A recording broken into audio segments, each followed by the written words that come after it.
This is the Mistress Carrie Situation Report for December 9th, 2024. Drummer Nico McBrain has played his final show as the drummer of Iron Maiden. His retirement from touring was announced earlier this past weekend. He performed his final show with the band at the end of the 81-date Future Past tour in Sao Paulo, Brazil. The crowd of more than 55,000 chanting Nico, Nico. Iron Maiden frontman Bruce Dickinson paused to pay tribute to the man who has occupied Iron Maiden's drum stool since replacing Clive Burr in 1982. Saying, quote, "Tonight is a very special night. As some of you, I think probably all of you will know, this morning Nico announced that he was stepping away from playing live drums with Iron Maiden. For 42 years, Nico has been in this band. He was a drummer before I was a singer. He was a pilot before I was a pilot. And now he's not leaving the band. He's just not playing live with us anymore." McBrain's replacement, Simon Dawson, who plays in British Lion, was announced to be taking over live drumming duties for Iron Maiden. British Lion is the side project for Iron Maiden bassist Steve Harris. The Grateful Dead were among the honorees in President Joe Biden and Vice President Kamala Harris's final Kennedy Center honors over the weekend. They were recognized for their contributions to the arts alongside Francis Ford Coppola, Bonnie Raitt, and Arturo Sandoval. Bill Kreutzmann, Mickey Hart, and Bob Weir were in attendance. Bassist and co-founding member Phil Lesh, who passed away in October at the age of 84, was represented by his son Graham, while former frontman Jerry Garcia, who died in 1995, was represented by his daughter Trixie Garcia. A fight reportedly broke out at a recent Mariah Carey concert on her ongoing Christmas time tour. According to TMZ, the crowd in Baltimore, Maryland, at the CFG Bank Arena had a physical altercation break out in the audience that involved 4 to 5 people and escalated quickly after a drink was thrown.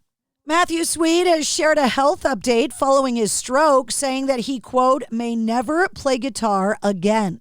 He was out on tour with Hanson when he suffered a major stroke, according to his manager. Now he's offering an update on his GoFundMe page, saying, "I was colder than I had ever been, and icy sweat came from every pore. Then I heard a deafening white noise in both of my ears, and it was growing and growing in volume, and my eyes started to scramble like eggs in a pan. I was in an ambulance, and I heard a man yell, 'Sir, you've had a stroke.' I didn't know what it meant. It seemed unreal as much as my life has." Jay-Z has dismissed a newly filed lawsuit accusing him of raping a 13-year-old girl in 2000 as a blackmail attempt, adding that the attorney behind the case, Tony Busby, has made a, quote, "terrible error in judgment." The lawsuit was originally filed by a Jane Doe against Sean Diddy Combs in October and was refiled yesterday to list Jay-Z as a co-defendant. It accuses the two musicians of raping the victim, then 13, at an MTV Video Music Awards after-party in 2000. Jay-Z releasing a statement saying these allegations are so heinous in nature that I implore you to file a criminal complaint, not a civil one. Whomever would commit such a crime against a minor should be locked away. Would you not agree? In a recent interview, Jay Buchanan from Rival Sons was asked if he and his bandmates are working on the follow-up to the 2 albums they released in 2023, Dark Fighter and Lightbringer, saying, quote, "Scott Holiday and I are talking about it right now, and we're getting started on writing the next Rival Sons record." Guns N' Roses are teasing an announcement of a 2025 tour under the banner Because What You Want and What You Get are two completely different things. A short teaser video for the tour, which is expected to be officially announced later today, was shared via Guns N' Roses social media on Saturday. Guns N' Roses last performed in November of 2023 at the Hell in Heaven Festival in Mexico. Snot have released a photo with their first look at their as-yet unannounced new vocalist, sharing a glimpse of an apparent rehearsal session for their approaching live comeback shows. And speaking of comebacks, Kerry King from Slayer in a new interview in Australia talking about how his solo band were, quote, blindsided by the announcement that Slayer was planning to reunite for several festival shows later this year. Saying, quote, I never had to do that before. I never had to tell someone else what I was going to do, but when the Slayer shows got announced, I hadn't told anybody in my solo band because it never occurred to me.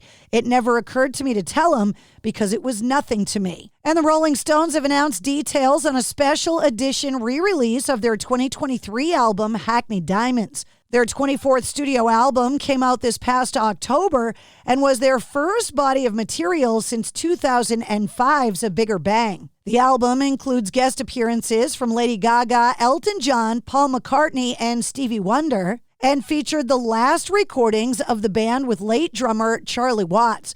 Now, a new double LP version on clear blue splatter vinyl is being made available to mark the 1-year anniversary of its release. There is also the addition of 7 live recordings from the record's launch party in New York last October, including Sweet Sounds of Heaven with Lady Gaga. And that's your sit rep. For more details on all of the stories, check the links in the show notes of this episode. And don't forget to like, follow, subscribe, and share the Mistress Carrie Podcast. New full-length episodes come out every Wednesday. Episode 235, featuring Eric Bass from Shinedown, is available now.